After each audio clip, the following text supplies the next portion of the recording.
Hello everyone, it is Joe here from Omnipoke, the channel that brings you guys everything Pokemon. If you're looking for PTCGO codes, including the stuff from Vivid Voltage, make sure you go ahead and check out the Potown store. You can get a 5% discount on your orders using the code Omnipoke. For today's video, we are going to be talking about my favorite subject, cube format and cube drafting. And the photo in front of you is literally my physical cube. I've done updates to it for 2021, both in person and also on an online spreadsheet, which you guys are actually able to use and draft from. So I'm hoping today will be a nice sort of introductory step for some people about Cube if they're unfamiliar with it. It is quite niche in Pokemon, but it's by far my favorite way to enjoy the TCG.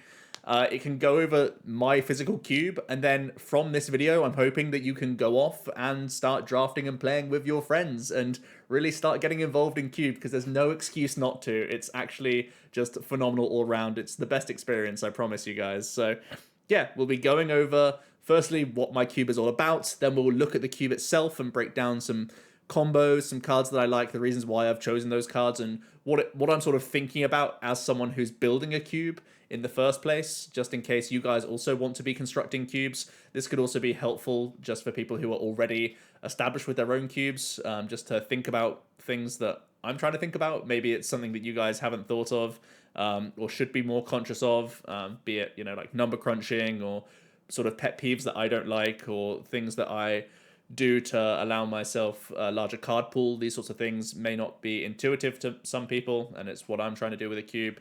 So yeah, let's jump straight into it. First of all, an overview of the cube that I'm going to be showing you guys. This is a pretty high power level cube.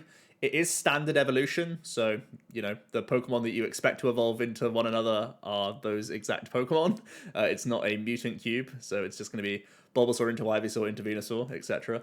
But there is a small caveat, and that is that I'm ignoring the text of Alolan, Galarian, or Dark, Light, trainers named Pokemon, any of that stuff. I'm just ignoring those. So, for example, an Alolan Vulpix can evolve into a regular Ninetales. So, a little bit of cheatsy doodles right there, mostly just so that we can have some cooler Pokemon in the cube. That's basically a cube builder's aim, is to have as few dead cards as possible in the draft and as many usable, interesting cards as possible. So having this small caveat allows for some cooler cards to be introduced for sure. I've also said that restored Pokemon, so fossils, are treated as just basic Pokemon. You don't need to have the unidentified fossil or the old amber or whatever else it is. I think this only interacts with exactly one card in my cube, but I still have to outline that. These are basically the rules that I would go through for everyone before starting the draft, because it's really important to outline the specifics of your entire cube, because people have different quirks going on. You are able to build decks with more than 4 copies of a card with the same name, so if you happen to draft, we'll use the same example of Alolan Vulpix. If you were to draft 5 Alolan Vulpix, you could play all of those. So yeah, that's really up to you. You can only play one A-Spec as per usual though, but you are able to draft multiple. So if you want to hate draft, or if you want to, you see an A-Spec that you think you could use and then you see a better one that works better for your deck later on, you can draft multiple, but then you would just switch them out as you go. Poker Bodies and Poker Powers are treated as abilities, and really this is because my cube is multi-generational. It goes back from the base set all the way up to the latest Japanese set, actually, Battle Styles. I've got some of those cards already in this draft. So we are looking at all eras of Pokemon here, and unfortunately abilities haven't been continuous throughout. They've previously been split between bodies and powers, and abilities brings those two together, and my cube is going to be doing the same thing, where Poker Bodies are basically always active, whereas Poker Powers are activated. That's basically the distinction between the two, and you'll see that with some abilities. Some Pokemon abilities are still kind of passive because it's like reducing damage or something like that, and then other abilities are like Dead Change, which isn't obviously an active ability. But in this case, for playing the cube, all of these are lumped into the term abilities.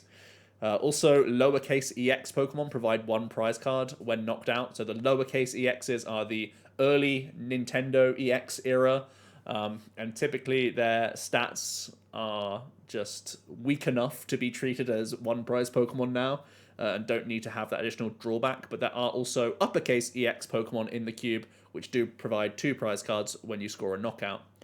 The player one going first is not able to use a supporter, so basically current standard rules of what they can and can't do on the first turn, with again a small caveat that they are able to announce attacks as long as they're not dealing damage to the opponent or inflicting a status condition on the opponent. So as long as you leave them alone, you're allowed to use an attack, and this is mostly just to allow people to set up and actually use some setup style Pokemon to attack with, because obviously we're trying to use evolutions a lot of the time in the cube.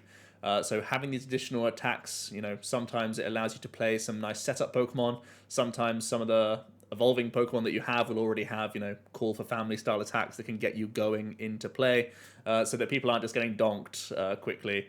And it also means that there's less of a it's fairly advantageous to go first when you have this attack available to you, but it's also disadvantageous because of how powerful supporter cards are, etc. So it's a bit of a divvying up of those two things. So hopefully it balances out the player going first and the player going second quite well. So yeah, those are the rules there. In terms of drafting, this cube is a 720 card cube, so quite a large cube, and it's intended for between 7 and 9 players. Each are going to be drafting 60 card decks with 6 prize cards, obviously. So normal sort of things that you'd look for in standard decks, I guess. So it's much easier to intuitively know what sort of amount of Pokemon you want, what sort of amount of energy you want, what sort of amount of trainers and supporters that you want to try and build as you're going through the draft itself. Whereas sometimes it's a bit less intuitive if you're trying to make 45 card decks with 4 prizes or 5 prizes or whatever. I know that it means that the drafting process will be long and the playing process will be long because they're physically just longer games, and the amount of cards that you have to get through in a draft is a large amount of cards. So this is really meant to be a sort of big occasion, clear your diary kind of deal where it could take a couple hours to draft and then the rest of the day is going to be playing games, or maybe it's over a weekend with friends. I know that's what I used to do when I was allowed to see people in the outside world, and hopefully that'll be happening again soon. So that's really the intention of this cube. So there are 11 stage 2 lines in here. The thickness of the lines is 6 basic Pokemon, 5 stage 1s, and 4 stage 2s. And there's also 10 stage 1 lines, which is 5 basics and 4 stage 1s. And there are also level X and break cards, 1 in each type as you go down. So sometimes it'll be on the stage 2 line, sometimes it's on the stage 1 line, but each type will have at least one of those of either a level X or a break card as well. So just be aware of that when you're going through the draft. And just a quick little number crunch for you for each number of players that you're playing. So if you're drafting with 9 players, everyone will get 80 cards that they then have to craft a deck out of, and that will be 5 packs of 16. For 8 players, you'll get 90 cards each, which will be 6 packs of 15. And for 7 players, a little bit awkward for 7 players because the full cube would not be in use. Only 714 cards would be used, and there would be 6 random cards not in use, which is perfectly fine. You can choose to just have 6 dead cards and just take them out of the cube, but personally, I prefer selecting the cards to take out of the draft.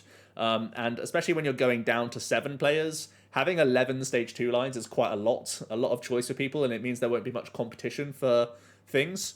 So I would recommend removing one of the stage 2 lines. We'll get to those in a moment, but the ones I recommend would be either Garchomp, Gallade, or Metagross. You can drop one of those evolution lines. Typically, that will be either 15 or 16 cards. The Garchomp has a level X line in it, so that's a 16th card, and not just the 654 line. Whereas Gallade and Metagross are just those standard 654s. So yeah, choose which one you think is overpowered or underpowered or boring or whatever you want, or your favorite species or whatever, you can cut one of those stage 2 lines, and then I would add additional copies of pre-existing items or support cards that you can already find in the draft. For example, more ball search cards, more things like capture energy, call energy, recycle energy, all of these cards that really, switching effects, possibly some extra consistency supporters, maybe some disruption supporters, those sorts of things. You could just add in those additional copies to make up to 714 cards. The reason why I think it's important to get rid of a stage 2 line is because, like I said, you want to have some competition, you want to have some headache over the drafting process, where there's a chance that you don't get your plan A working and you have to come up with a plan B on the fly as you're drafting. That's actually a fun and interesting experience and part of the drafting process, and that can be lost if there's just too much for people to actually accumulate. 102 cards is a lot for everyone to actually draft in the first place. So I believe this cube would be ideal for 8 to 9 players, more likely. But if it's your first time drafting, maybe going for 7 players total would be ideal for you guys, because it will be a lot more of a lenient drafting experience and not punish mistakes as easily. So it's really up to you guys, but that's really a quick lowdown of how to draft the cube itself. So a quick look into the numbers of my cube. As you know, I always love looking into the numbers of things, and here's the breakdown of all the cards within the cube. So for main evolution lines, it's 39%. For helpful basics, it's 13%. I've got quite a high supporter and item ratio. I think the biggest deal since the supporter rule change, which I've incorporated with the Turn 1 rules of my own cube, has been that I've really increased the item count to actually go beyond the supporter count, which was previously never the case. I would always have supporters as the highest amount of the non-Pokemon cards. But now I've worked more ball search cards in and had multiple copies of important ball search cards so that everyone actually gets a chance to get playing in the game as well. And then there's a small number of tools, stadiums, and special energy cards. I've also increased my ratio of special energy from my previous cube as well, somewhat because there's just been more good special energy that has come out, but also because there is a stage 2 in the draft, which also can benefit from special energies coming into play. So yeah, I've kind of worked towards that being a stronger option for people to pick, which is interesting. And helpful basics is basically just ones that aren't looking to evolve at all. There is no way that they can leapfrog, even if they could evolve. There can be some interesting, Pokemon that are sort of deemed a helpful basic that could in theory evolve, but just can't in my draft. It's just there for its ability or its effect or whatever. But oftentimes it's going to be things like this, where it's going to be helping you draw cards, helping you get set up, having some helpful abilities here and there for your strategy. Sometimes some attacking Pokemon. I'm actually very hesitant to have too many strong basic attacking Pokemon, because if I put those in the draft, firstly, I'll pick them, and secondly, everyone knows and is familiar with big basics, and it's refreshing to actually be rewarded for evolving, and that's part of the reason why my cube is so high power level. It's my own preference because I want to force people to evolve. It's really going to give you the best way to win is by building stage 1 and 2 decks and not leaning towards the basic Pokemon, because it's just more fun that way. And basic Pokemon are just broken anyway, like in game, but also in the drafting process, because it's just one pick, whereas a stage 2 is 3 picks. So that's 2 picks that you can't commit to, good item cards, good supporter cards, good consistency, that sort of thing, or flexibility even in the draft. So basics are amazing for a drafting process, but also amazing just because they come into play quicker. You need less to get set up, and they're just there ready to go a lot of the time. So I am ultra conservative with my basic Pokemon in terms of attacking options. I want them to only be serving the purpose, really, for the most part, of helping you get set up for the evolution Pokemon. Now, there's plenty of sort of fast stage 1 Pokemon, so it's not all about heavy setup decks, waiting until you've both got a stage 2 set up and swinging into each other one by one, because that's too samey and too easy to sort of play into. So there is certainly things that you can do with tempo, and there are some, relatively okay attacking basics, but just wanted to throw that out there, that it's a huge pet peeve of mine, is that someone puts so much work into their cube, and then you just look through the options of the basics, and you kind of just rub your hands and go, well, the basics are better than some of the evolutions anyway, and there's just no reason to even draft evolutions. And I'm a big sort of, I don't know, I take advantage of that a lot of the time myself, whenever I play other people's cubes, because I just see it happen over and over and over again. I just think basics are crazy, to be honest. So I'm ultra conservative in that regard in this cube. So with that out of the way, let's talk about the main evolution lines that I have picked for the cube. You can see that there's multiple types going on here. The only type that isn't supported is Fairy.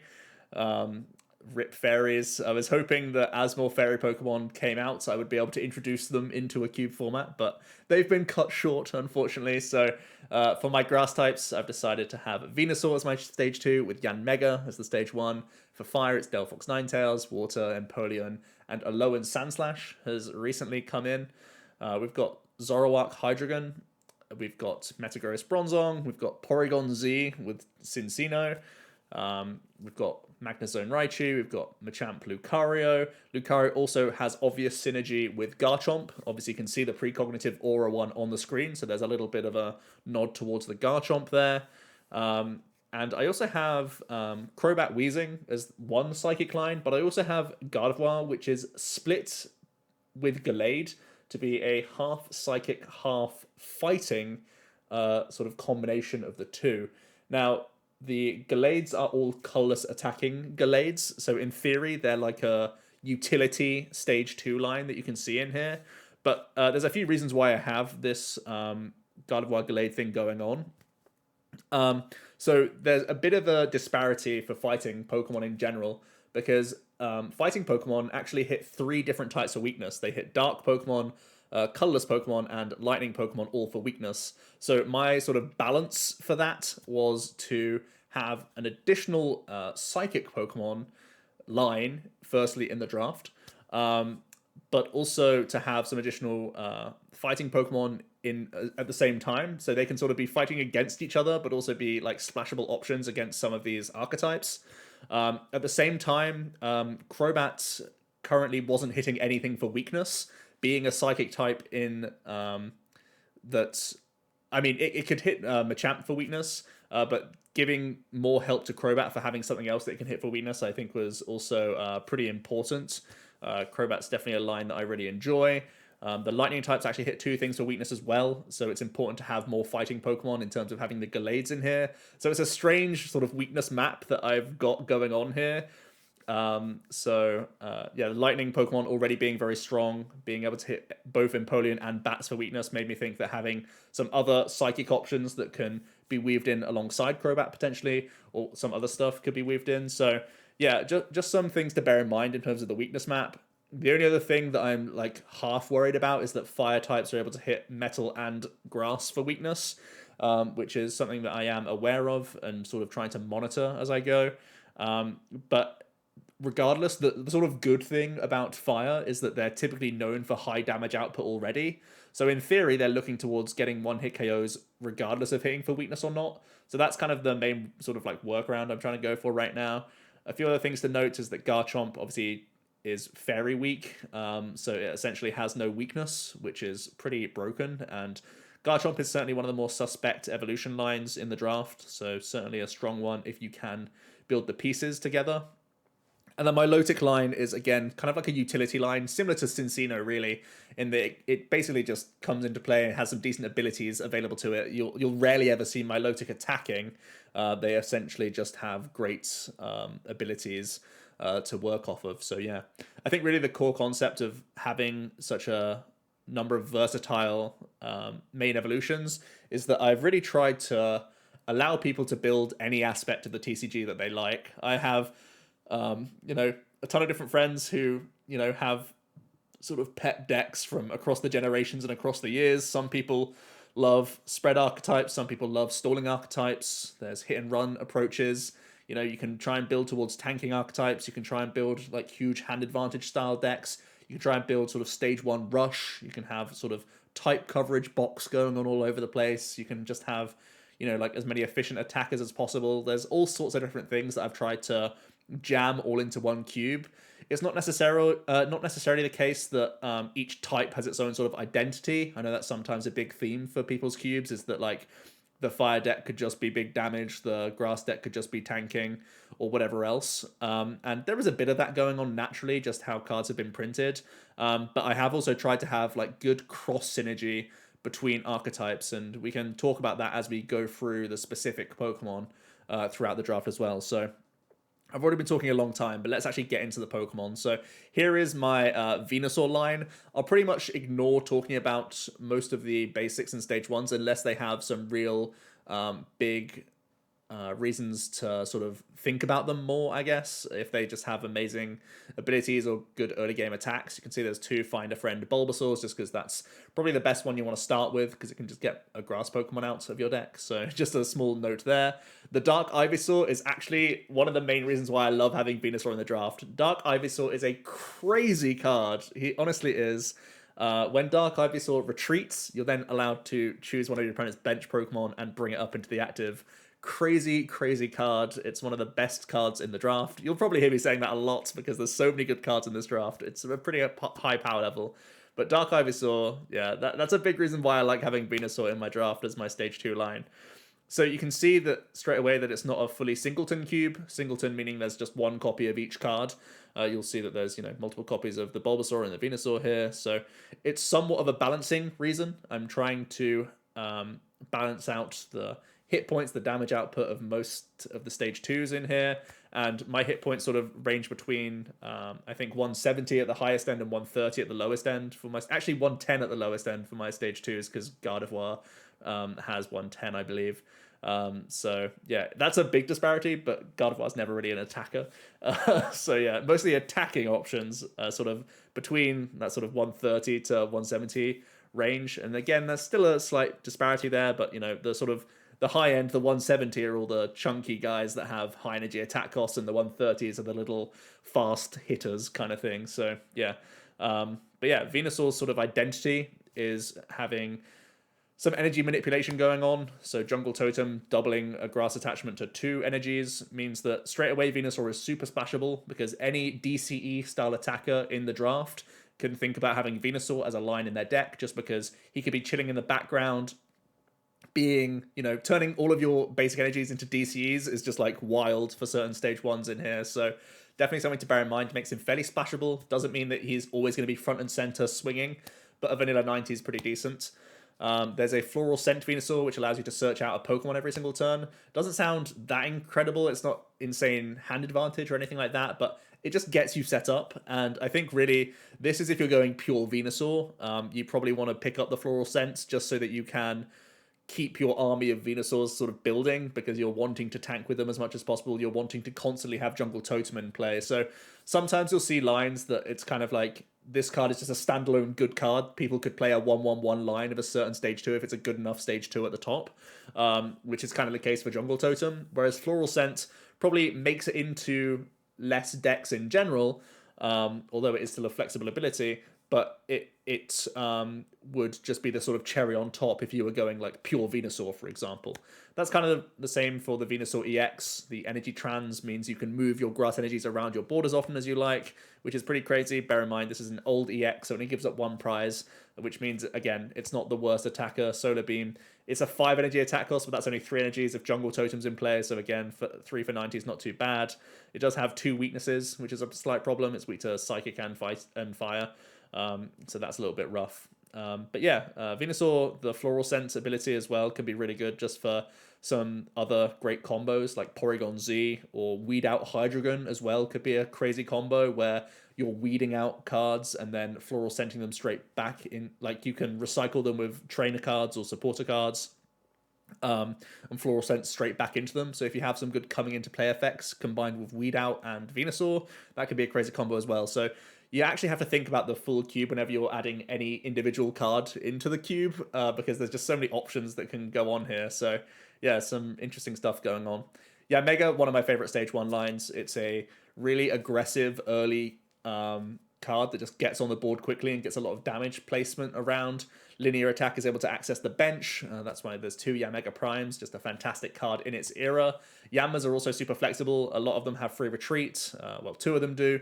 And the other ones have like decent early game attacks as well for you. The Grand Loop Yanma can draw you a couple cards, which is okay. But yeah, the Yam Megas all have free retreat themselves, and zero energy attacks means that you can commit energies to the bench, and there's a limited amount of Gust. I know you've just seen a Dark Ivysaur, that's the best Gust in the entire cube for sure, or the most often used Gust possible, the most spammable, I should say. So the access to bench sniping is really important, and allowing yourself to commit manual attachments to bench Pokemon means that Yanmega is just an awesome pick. And although it does have like grass energy attack costs, you're trying to manipulate your hand size so that you're getting to that zero energy attack cost, which means it's super duper splashable. Doesn't really have amazing synergy with Venusaur. They're kind of individual pieces, but yeah, really cool cards individually. Onto the fire stuff, where we have Delphox. Delphox is a recent inclusion from me. I've previously had Typhlosion, Blaziken, and Infernape, so I've tried all of the Stage 2 basics, essentially, the first partner Pokemon, and Delphox is the recent one that I've gone towards, basically because I've ramped up the power level like again in the cube, so it's just getting to that point where Delphox is the only remaining option. There's a couple Mystical Fire Delphox, which are just great draw engines in general. So again, people might be picking up parts of the Delphox line just because of having draw advantage, hand advantage available to you. Blaze Ball does 50 plus 20 more for each fire attached. So if you just have the requisite 3, that's 110, but you can scale that further and further, which is awesome.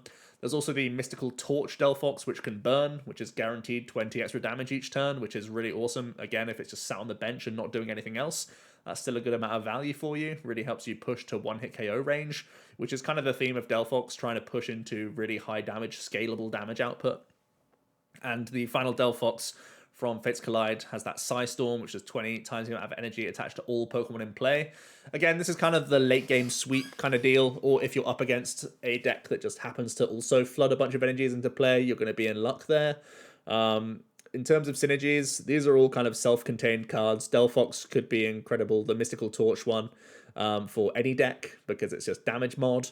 The Psystorm can be built around for a ton of things. There's some energy recursion style abilities in the cube. There's also some rain dance style abilities in the cube, so Delphox could be splashable in that regard. And of course, there's a Delphox break, which jumps you up to 180 hit points, which is massive, and Flare Witch allows you to accelerate energies from your deck 1 per turn. So not the fastest acceleration that we have access to in the draft. It's essentially a stage 3 Pokemon, and even then it's only 1 additional energy, but it is searching it from the deck, which is really high value. And the Delphox themselves are all fairly strong, so it's just cream on top, essentially, if you can break evolve any of these guys. We then have Ninetales, and mostly Alolan Vulpix, because all of them have colorless attack costs, which are just awesome. It means that you can happily retreat into these guys, even if you didn't start with one of them, and still get into Beacon. One sort of poison chalice is that there are 2 Beacon in the draft, and those are picked up by basically anyone. So it may make Ninetales a harder stage 1 line to sort of achieve, because people just nick the beacons for their deck for any reason, even if they're not looking to get the Ninetales. But Ninetales is, again, very, very versatile. Bright Look is another great gusting option for you. Comes into play and you can pick something off the bench. Hexflame can work in combination with Mystical Torch, so there's mini combo going on there, where you can do 1 for 90 effectively, which is pretty cool. There's Roast Reveal, which again is just more hand advantage. This can be used again in the Delphox deck just because you're playing Fire Energies, or you can find an excuse to play Fire Energy in a couple other decks just to get Roast Reveal working. There's the Evolutions Ninetales, which is just another way to bring things up. It does cost an attack, but it stops them from retreating, so they literally need to have a switch answer in hand, otherwise you can pseudo-trap things. And Fire Blast 120 for 3. Not the most efficient, but Fire has good acceleration from Blacksmith as well as Flare Witch, so that can be reasonable as a stage 1. And there's also Barrier Shrine Ninetales. Again, this is kind of universally strong if you've got a stadium that you really want to keep in play, be it something like Verbank. That would definitely be one that you'd want to think about getting this Ninetales involved in your deck, especially if if you draft Beacon, then Verbank, and you see this Barrier Shrine, you definitely pick up that Ninetales, right? Because it's just so good for you if it comes off. And yeah, there are some really strong synergistic stadiums for certain archetypes that you'd want to keep in play, so that Ninetales can be pretty strong in that regard. For the water stuff, Empoleon is one of my favorite Pokemon, possibly my favorite Pokemon actually. So yeah, I think he's just awesome, and in terms of TCG playability, he's been kind of blessed as well. Really happy to see Empoleon. He's typically been one of my strongest stage 2 lines previously, and Diving Draw is crazy busted as a draw engine, but also just having a 1 energy attack makes him so damn efficient that he becomes a really splashable card. Once again, you can just easily justify having a 1/1/1 Empoleon line and 1 water energy in your draft, because there's going to be a point in the game where he can just come in, swing for like 100 or so damage, be pretty reasonable, whilst also drawing you cards throughout the game, which is just crazy. There are some even cooler options in here. There's the recent Cosmic Eclipse Empoleon, which can recall some basic Pokemon or your Prinplups as well. You can see I do have the Bubble Hold and the Direct Dive, so the complete line of the Cosmic Eclipse stuff. These are the most damaging output style attacks that you can have on offer, but there are also some decent Prinplups in general. Flipping 3 coins, 90 for each heads, that's good pressure just off of 1 energy attachment. So again, just the Empoleons are kind of efficient. These ones are super efficient cards and just strong in general. Aquafull can do a vanilla 130 and discard all energy. Again, you can DCE this guy, or just get rid of a couple of waters and kind of be okay with that as a one and done deal, knowing you can sort of recall afterwards. So the Empoleons are just pretty efficient attackers overall. There's also the Majestic Dawn Empoleon, which offers not only bench spread options, but also, again, a decent amount of damage into the opponent's active. And there's also a Metal Empoleon here, the Total Command. Total Command is a really dangerous card, to be honest. Again, it's a 2 energy, fairly efficient attack, can do a lot of damage output, because it's based on yours and your opponent's bench Pokemon. So you have some control over the damage, and your opponent has some control over the damage. But typically, that's doing really good output. And there is a water version of this Empoleon. But I think that would actually be too many good attacking options for Empoleon. So I've turned it into a metal type to at least force Empoleon players to have a split of energy if they want to use the Empoleon. But at the same time, that does open up the door to not be entirely ×2 weak to lightning, which is, again, a thing to bear in mind in terms of balancing. The level X can offer some sniping and has hand disruption to the opponent as well. So again, it's a really nice pickup for you. Alolan Sandslash is my stage 1 line, and low-key, he's one of my favorites. He doesn't look the strongest on paper, but I've done some things with Alolan Sandslash, let me tell you. First of all, there's some nice 0 energy attacking Alolan Sandshrews, which is cool. So you can just get them working, and may as well just announce that to end your turn a lot of the time. Slush Rush is hand advantage. I'm a sucker for hand advantage. I love just drawing a free card. Why not? But they also have the Smash Turn attack, which is a 50 hit and run. And hit and run is actually viable in this cube. You saw there was Porygon Z. That effectively has the Florgus ability, and there is a Robosub and a Pokédoll in the draft. So you can try and build, and I have built Sandslash Porygon, which is effectively a hit and run style deck, which is Florgus. So yeah, don't sleep on Alolan Sandslash. That hit and run for 50 is actually like pretty powerful, and there are a couple other hit and run style Pokemon in the draft. So it's a viable strategy. There's only a limited amount of Gust in the draft, so that is something that I always try and have my eye on whenever I'm drafting my own cube. The Spike Armor Alolan Sandslash as well does decent damage. Just a 30 poke again. It's for free, similar to the Yanmegas. Yanmega is a lot more upfront damage and a lot more upfront pressure. But Spike Armor doing 30, and then when it gets hit, your opponent takes an additional 6. That's, again, like, it doesn't seem like a lot of pressure, but they eventually, you just sort of sit there Spike Armoring behind this guy, and you're either, setting things up to get knocked out slowly as they're just sort of whittling away through your opponent's early game, like Jirachis or setup Pokemon in general. And as soon as your opponent has to start dealing with the Alolan Sandslash, they're taking 6 out the gate, which means your next attack can just come in and finish it off quite often. So Yeah, this guy I really like picking up as well because, again, he's just efficient, he just chills out, and he's solid. And then there is a metal type below in Sandslash as well. A reinforced needle does 60 and 60 more if it has a tool attached. Seems pretty solid, and there is some decent tools that can go, especially on metal Pokemon. There is a copy of Metal Frying Pan in the draft, so yeah, could be a really good pickup. Makes this a really tanky stage 1 with decent damage output with no downside, with the option to prevent damage done to it as well for free whilst you're setting up. So Sandslash is kind of slept on, and I'm really happy that people don't pick it much because I will always pick up the Alolan Sandslash. They're really cool. We go on to Lightning type Pokemon. Admittedly, Lightning types are also very strong. The kind of curse of the the Magnezone line is that Magneton had some amazing cards printed way back when. Doesn't sound like a disadvantage, but it actually is because, again, people will pick up Magnemites, people will pick up Magnetons just because their abilities are good enough on their own. Especially the Magnetic Field Magneton would be probably the biggest one here, where it is essentially a space beacon from a Starmie from Evolutions, which is discard 1 and get 2 basic energies back from the discard pile, which is crazy. These other Magnetons maybe are less so good options for most decks, but become really nice abilities for you as the Magnezone player. There's Magnetic Draw, which is the same ability as Delphox. Lost Burn being a 50 multiplier, but you have to Lost Zone any energies around your board, which is expensive, but can cause some big one-hit KOs for threats.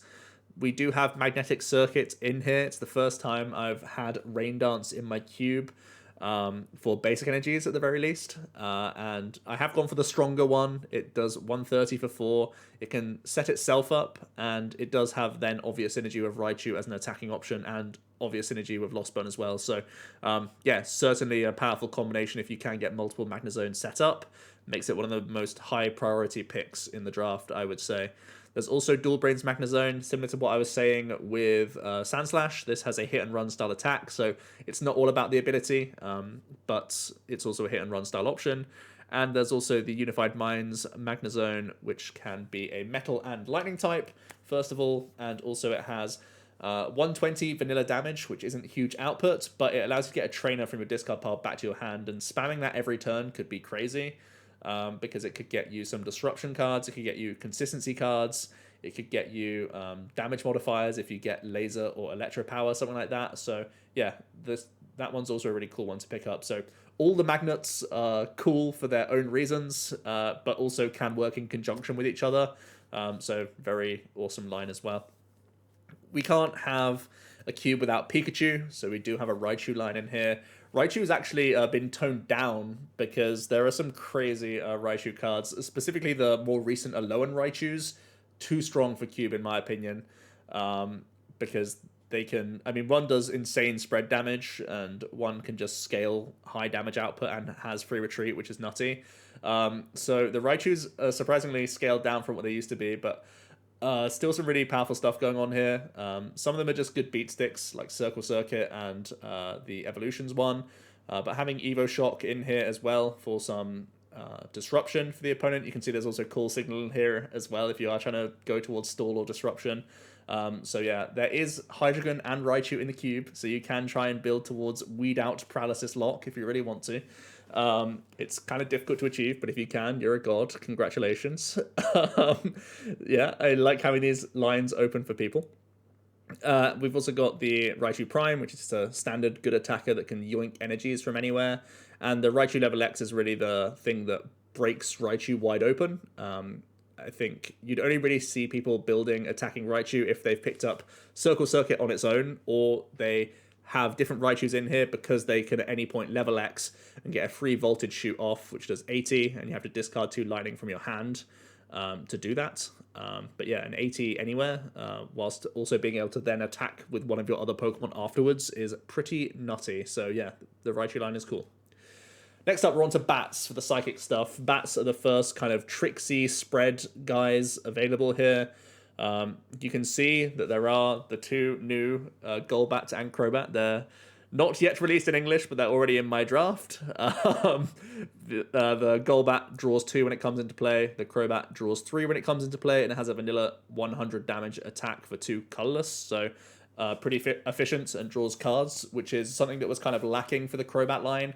Previously, my Crobat was a Night Sight Crobat, which was okay coming into play. It was just a draw one, but I have so many other better draw options in the draft that it was never really great to use, and it was also not the most efficient to attack with compared to the other Crobats. So it's a really nice upgrade to finally have for this Crobat, and it makes all the Golbats, again, pretty cool, essentially. The mean look one, probably the worst of the bunch, but at least it still has free retreat.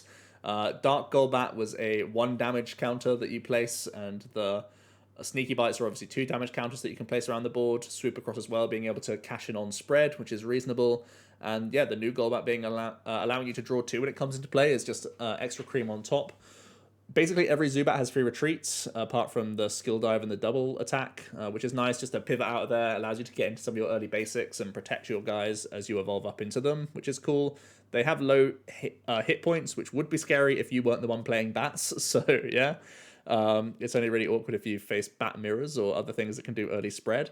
The Crobats all seem very strong. Surprise Bite, just in general, the ability is strong, just for being a damage mod and helping you push over to 1-hit KOs. For example, Surprise Bite plus Surprise Strike goes up to 150, which is enough to deal with a lot of Stage 2 Pokemon. So same thing for the Sneaky Bites and stuff like that. The raw damage output of the bats aren't insane, but when you're doubling into things, like going Sneaky Bite into Skill Dive even is a way to knock out a basic your opponent's been attaching to sometimes. So some really cool plays and just flexible damage going on with bats, which makes them really interesting and fun to use.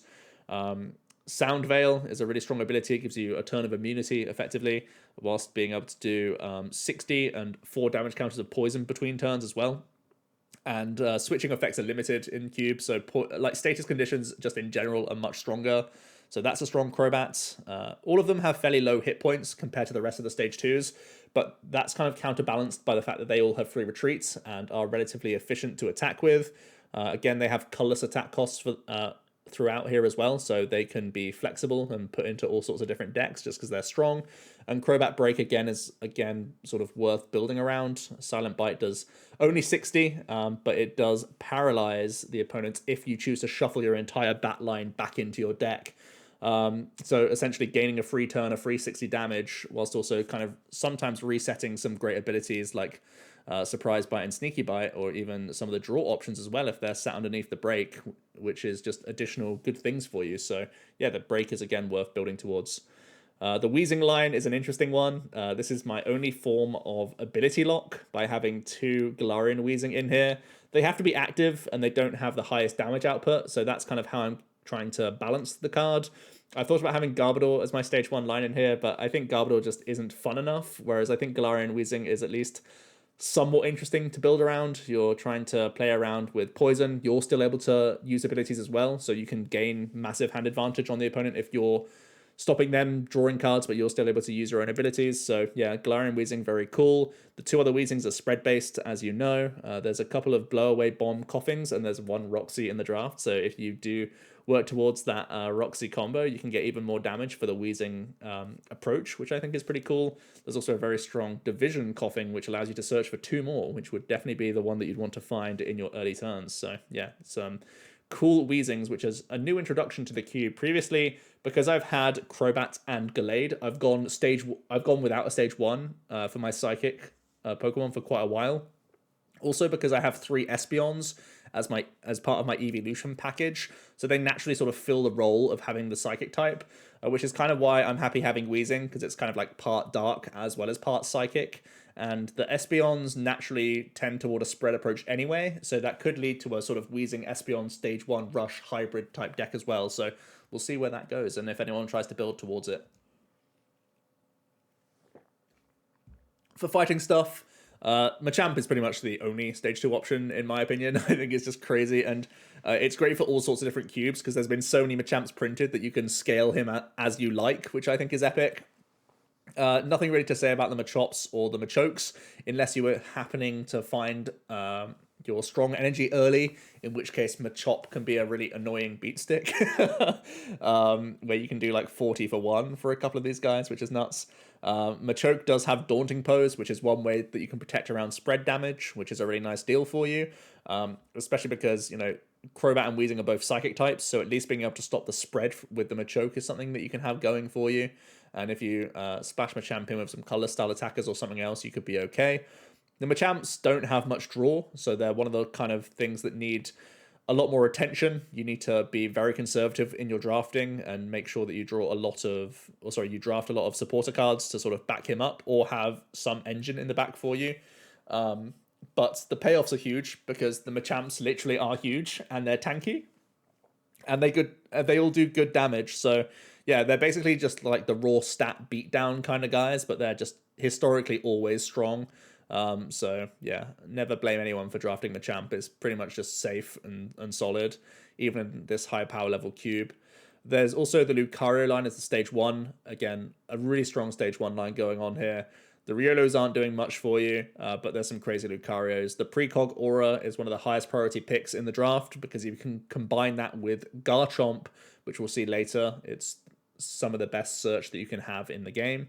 The Stance Lucario, similar to the Crobat that we just talked about, can get a free turn of immunity, so it's a free 120 damage if you've been able to power him up, or it can just give you an extra turn to power up as well. The Hurricane Punch Lucario is a late game sweep for sure if it's not dealt with, and that's certainly possible when you have the Stance level X, which is another, like, in theory you could stance into Stance the following turn to have 2 free turns of immunity, or if you have the Hurricane Punch Lucario, it could be a great way for you to make a big comeback where you take a knockout on the turn that you stance, and then you've already got the next knockout like set up on the board ready for you, which is pretty crazy. And there's also the Fight Alone Lucario, which can punish some attacking Pokemon that like to go wide with their board. So far, we've seen things like Empoleon, which really likes to go wide. There's also Circle Circuit Raichu that we've seen, and there's a few other options. There's a Cincino that has Do the Wave. There's a Zoroark that does Brutal Bash for the amount of Dark Pokemon in play. So there's a few things to keep the bench, like the go wide decks, in check just by having Lucario. It has a Metal Colorless attack that does 30 plus 60 for the difference in Pokemon that you have compared to them. If you have, for each Pokemon less that you have, you do 60 more damage, which scales very, very quickly in a one prize style format. So Lucario could be a great way to just beat down on people that have got greedy with their setup. So yeah, very strong line overall. For the dark stuff, we have Hydreigon. Hydreigon's a very cool one as well. The Weed Out Hydreigon, I've mentioned it a couple of times. It's such an awesome ability. It can really make some big brain decks as well. So if you've got some drafters that have some keen eyes and some big plans going on, you can make some crazy stuff happen with the Weed Out ability. And just in general, it can help you effectively heal Pokemon. If they take a hit, you can retreat them and weed them out. Or if you have some good coming into play effects, you can bin them with Weed Out and sort of recycle them if you want to as well with supporters or Super Rod or something like that. Dark Destruction is 120 for 3. Not the most efficient, but you do have some good acceleration here with Rain Dance again from Dark Squall. Again, 130 on this Hydreigon as well. Reasonable damage output, mostly falling short of 1-hit KOs on stage 2s, which is kind of where I like to be. But this Dark Aura Hydreigon does 60 and 240 snipes. It's a 4 energy attack. It's expensive, but holy, that attack is dangerous. 60 into the active and 240 pings wherever you want is like, that could be a finisher in so many situations. That could be like a 3 prize swing attack if you've worked it well and if your opponent doesn't have much healing. So yeah, that attack is actually like one of the scariest attacks in the entire cube because you're targeting 3 things for meaningful damage, and just the way the math works out on a lot of these stage 2s, currently the Hydreigons fall a little bit short of 1-hit KOs. So having something that can literally just like mop up 3 things when your opponent thinks they've been clever and sort of like taken away those prize card options for you, you can just take them all at once, which is pretty wacky.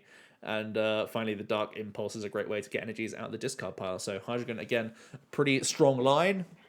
Zoroark is one that I'm kind of scared of. Stand-in Zoroark, again, huge high priority stage 1 pick. Crazy card, gives you insane mobility and a 1-hit KO option, which is wild. The other Zoroark's Foul Play can be very strong. If you're attacking into some certain stage 2s, they would hate to see that. There is the Brutal Bash if you want to go down the full Dark Pokemon route, and there's also Night Punishment Zoroark, which is, dealing more for the amount of Pokemon that you have in your discard pile.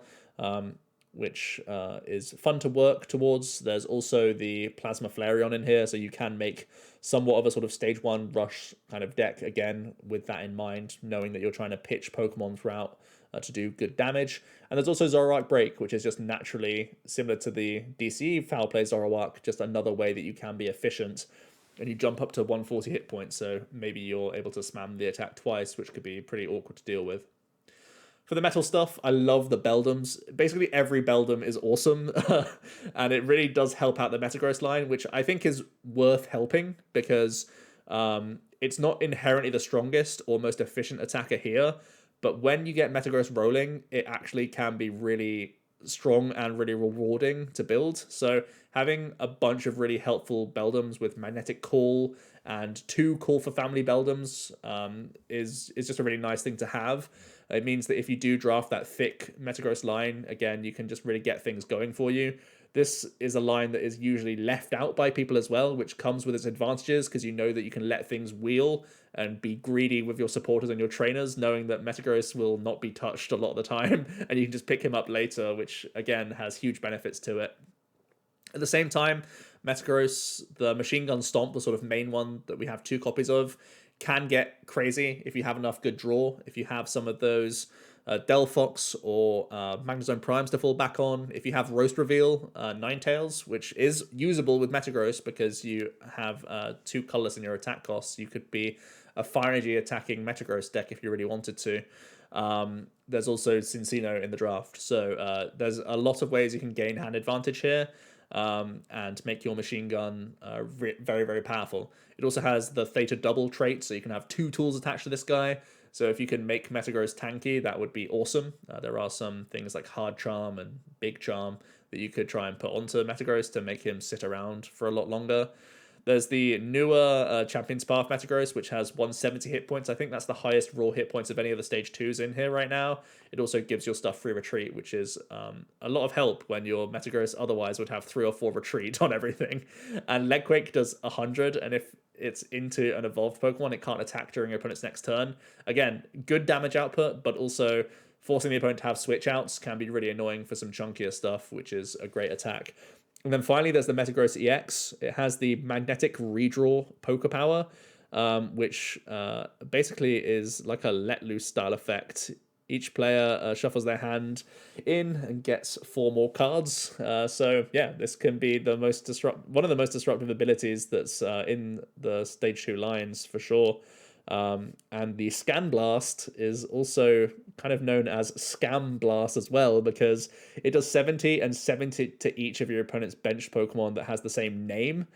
And that can just be... This is one of the most feel bad man cards for some people, because there can be situations where you force your opponent to shuffle their hand in and they just get 4 cards, and then you just kill, like, you know, double Fennekin, or you just kill double Magnemite, you kill double Piplup, and they're just kind of left, like, no hand to work with, and their main Stage 2 line is basically just, like, killed straight. So, yes, it's a 3 energy attack, yes, it's a Stage 2, so the reason why it's still in the draft is that hopefully people will have had enough time to react to this Metagross and actually get set up on their own end, so really it's only really punishing slower setups if it is killing basic Pokemon, greedier builds, or it's punishing, sometimes doing 70 to the active and 70 to the bench. If it's like 2 Empoleons at the same time, it sets them in range of your next Metagross attacks as well. So yeah, a ton of things to like about the Metagross EX.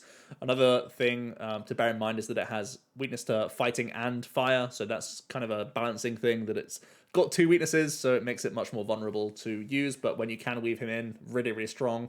And one of the most feels bad cards in the draft if it comes at the wrong time for you as well. I've tried to make the cube as feels good as possible with as few sort of annoying scam cards out there, but Magnetic Redraw is one of the best ways that you can maintain your opponent's hand size and keep it in check. Ironically, it would be the scariest thing to face a Metagross with another Metagross, because it would make your Machine Gun Stomp really, really weak. There's Bronzong in the line. Metal Lynx is just an amazing ability for energy acceleration. Like I keep saying, there's not many great basic Pokemon going on to attack with. So Metal Lynx is trying to find his way with color style attackers, or working towards the meta growth and make these more expensive attacks a little bit cheaper, or just trying to power up himself, with Bronze on Break being a great way to access your opponent's bench. Cycler is a high priority pick for a lot of these decks that just manipulate energy. So, Magnezone, Hydreigon, even Delphox to an extent, they'd like the sort of Cycler ability from this Bronzong. Allows you to tutor out some basic energy cards. And there's also the Miracle Oracle Bronzong, which is discard 1, draw 1. But if you discarded an energy, you draw 2, which has natural synergy with Metal Lynx, but is also just a decent ability in general, because it can effectively be another make-do for you, which is kind of okay.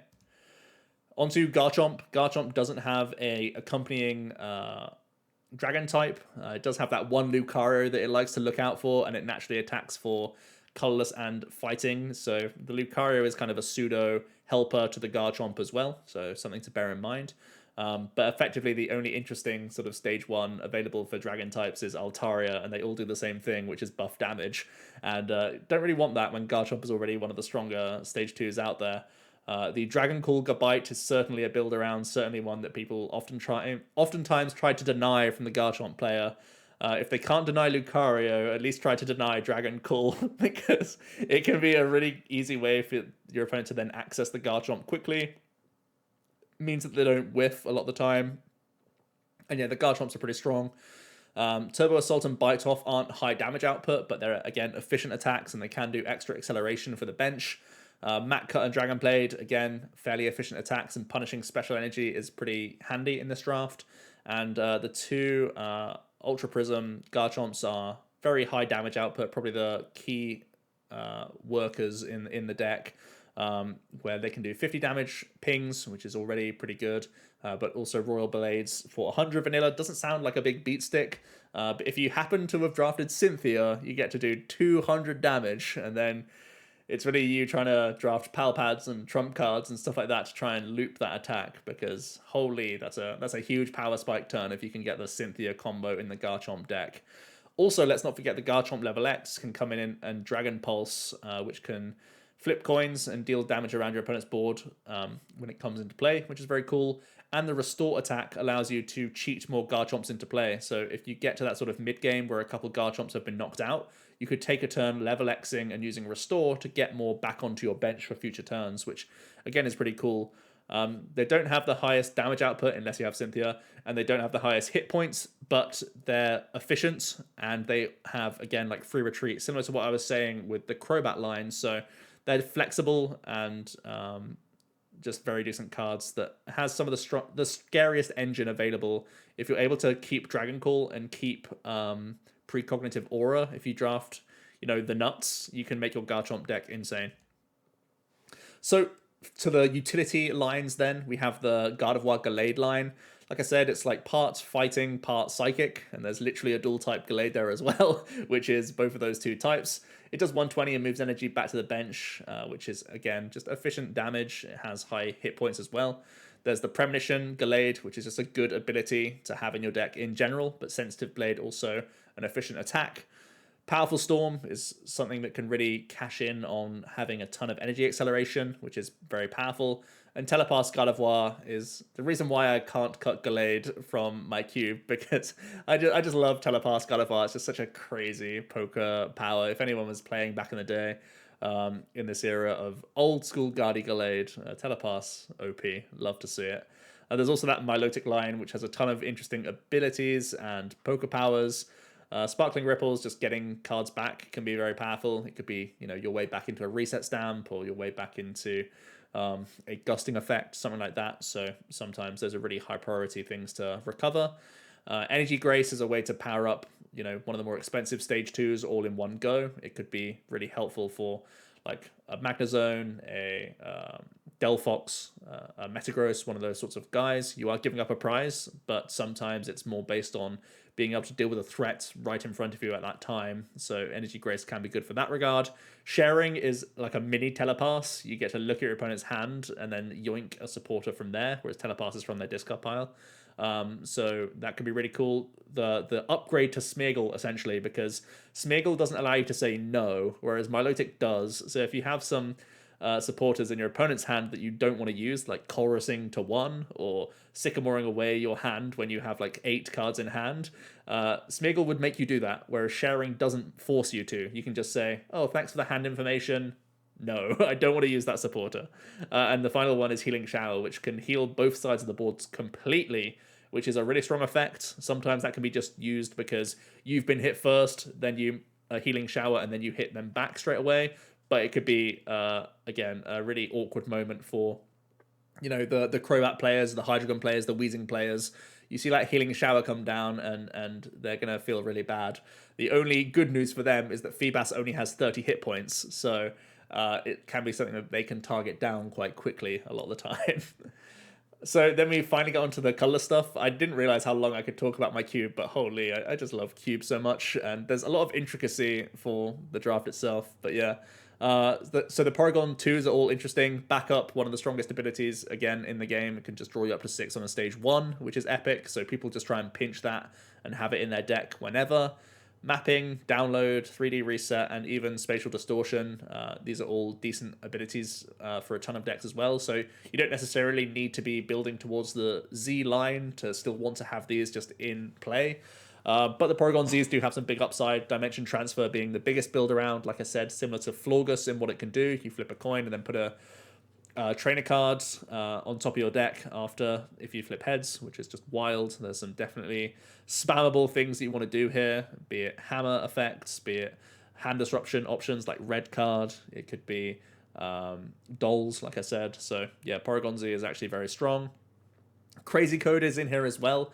So there are 2 other Rain Dancers now. There was a time when Crazy Code was the only Rain Dance I had, but now there's Magnezone and Hydreigon, so it's kind of a weaker version of the lots, but it is colorless and flexible, so you can get some cheeky attacks going on there. And the Initialized Porygon Z is a Devolve style effect, which is pretty strong as well. The Z level X allows you to Mallow every single turn, and it also removes a bunch of special energies when it comes into play, which is strong. And the colorless stage 1 line is 3 Make Do Cinccino's and 1 Do the Wave Cinccino, which is decent damage output for a DCE, or 2 colorless energies if you just have basic energies to attach. Energy Assist is a good way to finish things off a lot of the time, damage-wise, after some of your stage 2s have attacked, whilst also accelerating to the bench. So its attack is also very good. The Cinccino is great, but also Make Do is just crazy. And worth building around. And if you are one of the control players, you may also want to just have Make Do's in here so that you can cycle quicker for your Sableye combos and Oranguru combos. So yeah. Finally then, the evolutions. You can see there's 9 Eevees going on here, and there's a few different types going on. So there's a Retaliate Umbreon. There's an Umbreon EX, which allows you to Gust. It's the same as Bright Look, just worded really, really poorly. But yes, you get to choose what you bring up. The text says that your opponent chooses the defending Pokemon to switch. But this was in an era when double battles were possible, so they only have 1 defending Pokemon. So you get to choose what you're bringing up from their bench with this card. So it's another Bright Look in the draft. So gusting options are Umbreon EX, Ninetales, Dark Ivysaur. Is it just those? I think it's just those. And then there's some push stuff out the way effects in Fion and Suicune as well that we'll get onto later. And a few attacks that can do it as well. There's plenty of attacks that can force Gust. But yeah, those are the gusting options, Pokemon-wise, in the cube. Espeons are all very strong. The EX can devolve things and also spread damage. The Plasma Espeon is one of the fastest aggressive options that is in the cube because it can do a 40 damage snipe quite quickly. So it's similar to the Yanmegas, but you have Energy Evolution, so you can be doing it out the gate very, very quickly. And Energy Crush on the Espeon is the same as the Leafeon for punishing things that have gone too heavy on energies all over the board. And Flareon is that Vengeance style attacker, so plenty of options for the evolutions. For the helpful basics, not going to go into detail of all of these, but because I've spent way too long talking about the stage 1s and 2s. But yeah, here's the plethora of options. Basically, like I said, most of them are just here to have helpful abilities to get things going for you. Some of them will be attacking options, and some of them will be a mixture of the two. But yeah, this is going to be a rundown of the basics because man, I've gone on for way too long. There's a ton of psychic Pokemon just because there's so many that have really cool abilities. There's also a ton of cool colorless Pokemon. But yeah, all of these are flexible. A lot of these are based on draw. A lot of these just help you get going. That's kind of the deal here. Orangaroos are some of the strongest attackers in the draft just because they have a raw 120 hit points and decent damage output. So they're not just good abilities or good attacks. They're actually just strong beat sticks as well. And those are some of the strongest attacking basics that are actually in the draft. Like I say, I try to be quite conservative. If we go back to the previous slide, I think like Shining Ho-Oh and possibly things like Heatrans are some of the highest damage output options here. So most of them don't do more than like 100 damage, which was definitely something that I was trying to stay conscious of. I really didn't want basics that were able to KO stage 2s if I could help it. I wanted them to be able to KO stage 1s, but not stage 2s because that would just make them way too OP, in my opinion, because you remove like 2 turns of investment and energies and all that sort of stuff for just one card that, again, something like a Super Rod getting back a full stage 2 line compared to just getting back one basic. There's so many reasons why basics are too crazy. So yeah, I try and make them not good to attack with as much as possible. For supporters, I'll try and be quick over this as well. A lot of them serve similar roles. These are mostly the discard draws. These are mostly the draw 3s. Some of them have big upsides, Birdkeeper and Sinlin. These are mostly the shuffle draws going on. We've got some cards that can interact with prize cards, more discard draw. We've got some healing and switching, or sorry, picking up effects. Here's the disruption supporters. We've got 2 copies of N and 1 Rockets admin, so 3 Ns, 3 judges, Marnie, Ace Trainer, Looker, Hugh. Some interesting ways to disrupt the opponents. There's only 11 of these cards, so they are quite premium to pick up. More disruption. Delinquent can run your opponent out of hand cards sometimes, but there's a lot of draw Pokemon anyway that you can get away with that. Hex Maniac, one of the most annoying supporters ever printed, and still very, very strong in Cube because it can really throw your opponents a loop if you have the time to weave it in. There's also some annoying disruptive supporters in terms of crushing energies away. Then we have the tutor cards. We've got all the Pokemon tutors for the early turn, getting your basics out. Got some type specific things. Jasmine for metal, Karina for fighting, Winona for colorless, and Piers for dark. Rosa, more tutoring, some draw up to 6 or look at the top X amount of cards. Supporters, we've got the damage mods. These are all pretty high power cards as well. Oftentimes, things like Morty, Leon, Kukui, these can all be huge game changers. Lusamine for recovering things, trump card for recovering the entire deck, which is crazy. More Pokemon tutors. These are more like universal. The bottom line are the evolution tutors. Some energy tutoring going on here. We've got some Pokemon and energy recycle going on. Some Pokemon and energy manipulation. Bead attaching from hand and Blacksmith from the discard pile. And just more tutoring going on. These are like universal tutors for the most part. Mallow is Oracle. They're the same card effectively. Steven's Resolve, it's a slow card, but man, it allows you to get your main plan A off as much as possible. Dana is in here as the lone Hat Lady. We don't have the full Hat Lady combo, but it allows you to search for any 2 cards if your opponent has a stage 2 in play, so it's just a great tutor option for you. Yeah, those are the supporters to go over. For special energy, you can see there's an array of type-specific ones going on. There's some rainbow-style effects. There's Super Boost for the big believers out there. I like to pick that card. There's a ton of interesting colorless things, and there's a few DCE-style effects. Twin Energy is basically the same as a DCE, but it's fun to see people pick DCE straight away and then ignore Twin Energy, not realizing that they're basically identical. And Up Energy is a DCE only if you're behind on prize cards, so it's a slightly weaker version of that. Things like Double Rainbow and Scramble Energy, also huge priority picks. They're really insane cards. For stadiums, again, I've got some type-specific stuff going on here. Got some energy recursion style things and energy disruption with Crystal Beach. Ton of interesting stadiums going on. Damage modification going on here. Bench protection and healing. Beach for hand advantage. Some tool disruption. Some Pokemon search options. Tons of things going on with the stadiums. For tools, we've got mobility, we've got energy, recursion, and protection. We've got some tanking tools. We've got Life Do, which is a really strong A spec.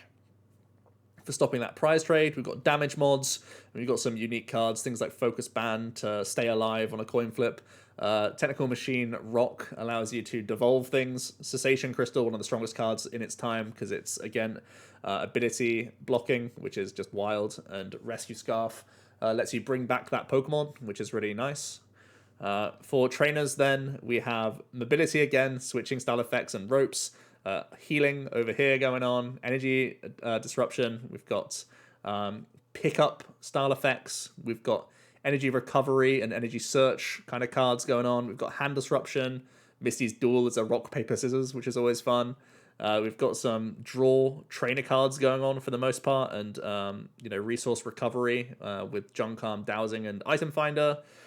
We've got the rods, the stretchers, and the other Pokemon recovery style options. We've got the tool removal style cards as well as search and recovery for them. And I think I mentioned the damage mods going on here, the laser and the electro power, both very, very strong. Rounding out the items then, we've got the ball search. Ball search is really integral. This is the thing that I've ramped up the most compared to my previous cube, was just because the Turn 1 supporter rule change just meant that I had to lean away from some of the early, Pokemon search supporters and go more towards the ball search. So that's why you're seeing multiple copies of the Great Balls. I have 4 Great Balls up here and 2 down here, but that's because they actually do different things. These are the ones that look at the top 7, and these are effectively Nest Balls. That's what Great Ball used to be. He got changed, and he got done dirty. He used to be guaranteed. But yeah. Other than the ball search, I have 6 rare candies going on. You can see that they are all modern rare candies because they have different rules to the old rare candies, which allowed you to use them on stage 1 Pokemon and were also usable on the first turn. So it would lead to some insane high rolls. Think about me being able to use an old rare candy into a takedown Machamp.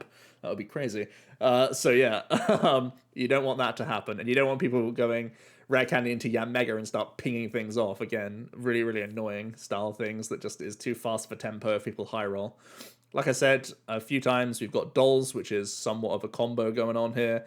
Coin Flip Gust, and we have Counter Catcher and Double Gust. This is the biggest change, actually, alongside the sort of ratios that I've changed and some of the evolution lines that I've changed.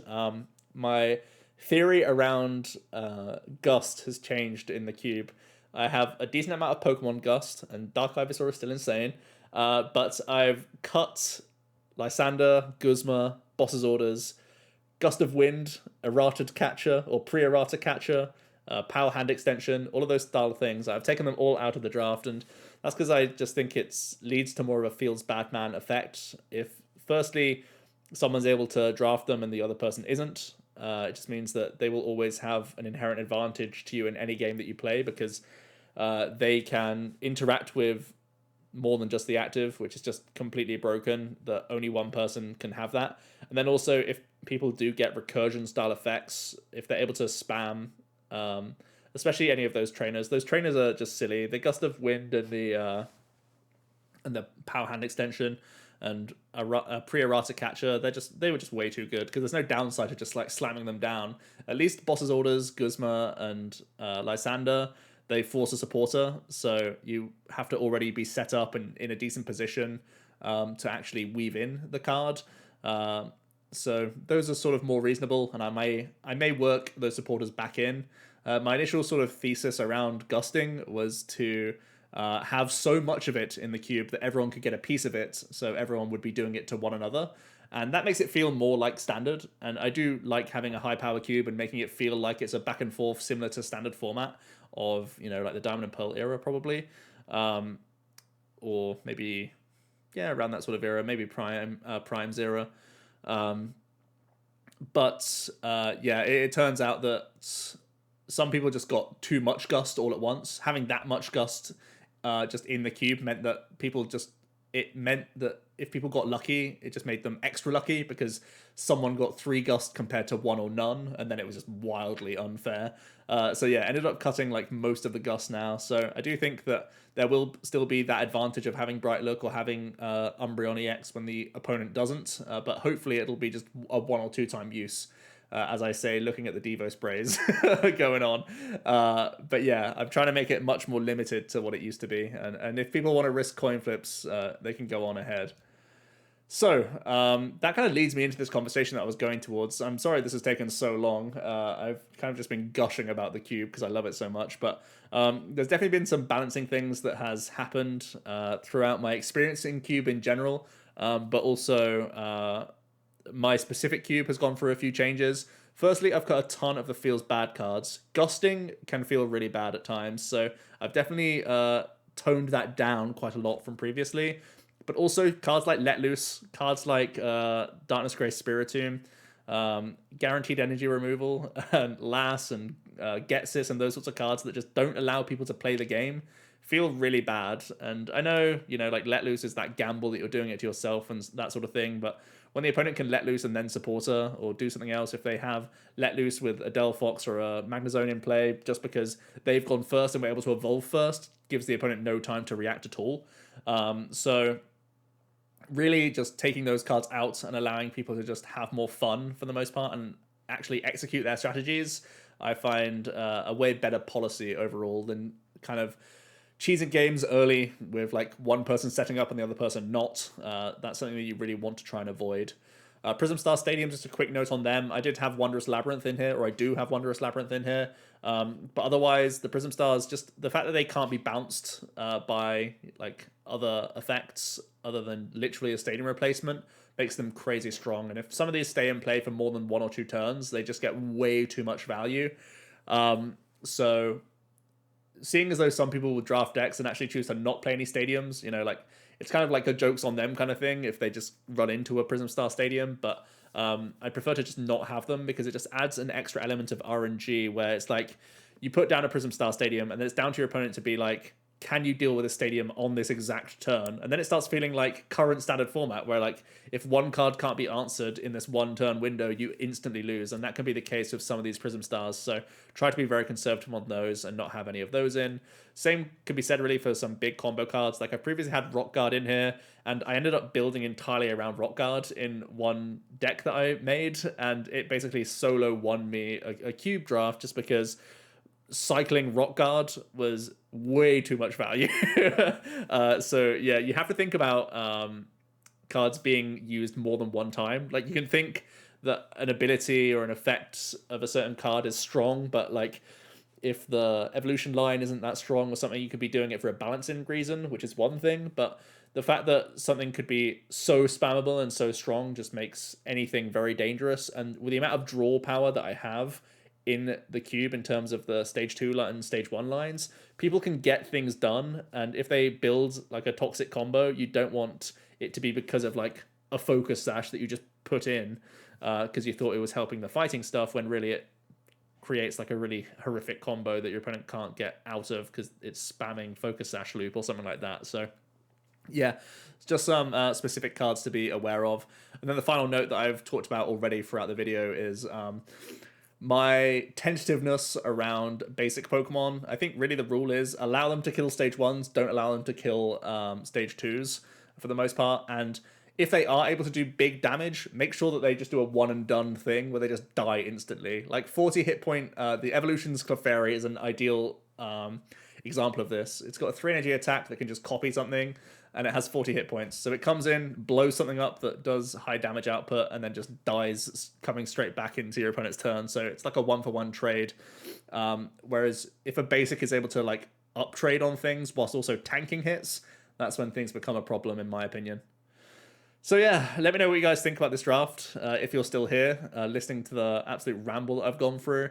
I like to think it's better balanced now than it used to be. I think definitely the gusting change helps that. Again, balance is kind of the main thing you want. You want your types to be fairly equal.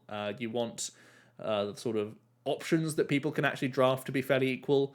It doesn't mean that people, you don't want people to go 3-3 in a Swiss tournament. Like everyone goes 3-3 because everyone is even in every sort of category. You want there to be advantages and disadvantages here and there, and you want the skill of the draft to take over and the skill of the play to still have a big impact, obviously. But definitely taking a monitoring process as you go with the draft is certainly important and something that I'm still doing.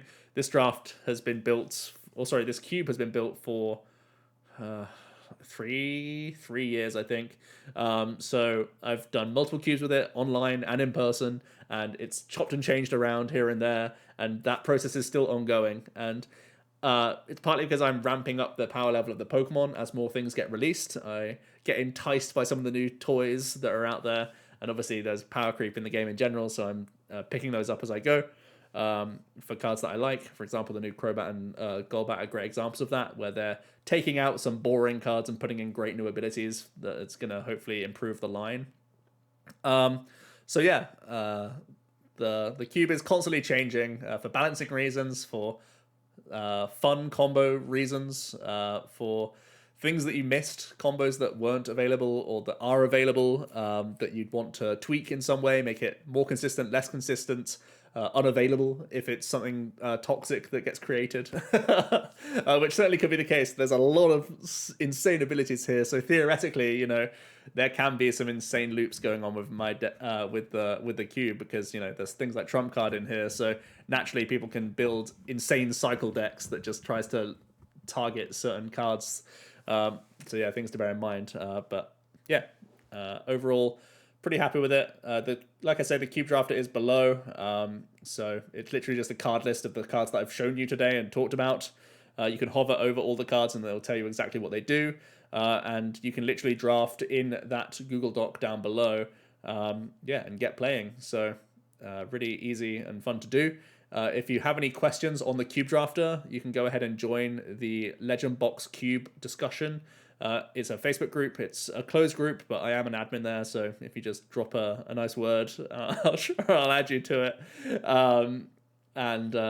You can get more involved in Cube. The Facebook page has a ton of discussion about some of the lines of Pokemon that are available in people's drafts. A ton of Cube information in there. There's also a link to the Discord for, again, more information.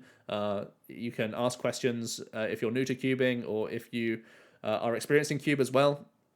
Make sure that you get involved, because if today's discussion and the sort of the passion I have around Cube wasn't enough of a reason for you guys to get involved in Cube, I don't know what will be. But yeah, just go ahead and trust me, you'll love it for sure. So yeah, thanks for watching, guys. If you're still here, props to you, good job, and I'll see you in another video tomorrow. Cheers.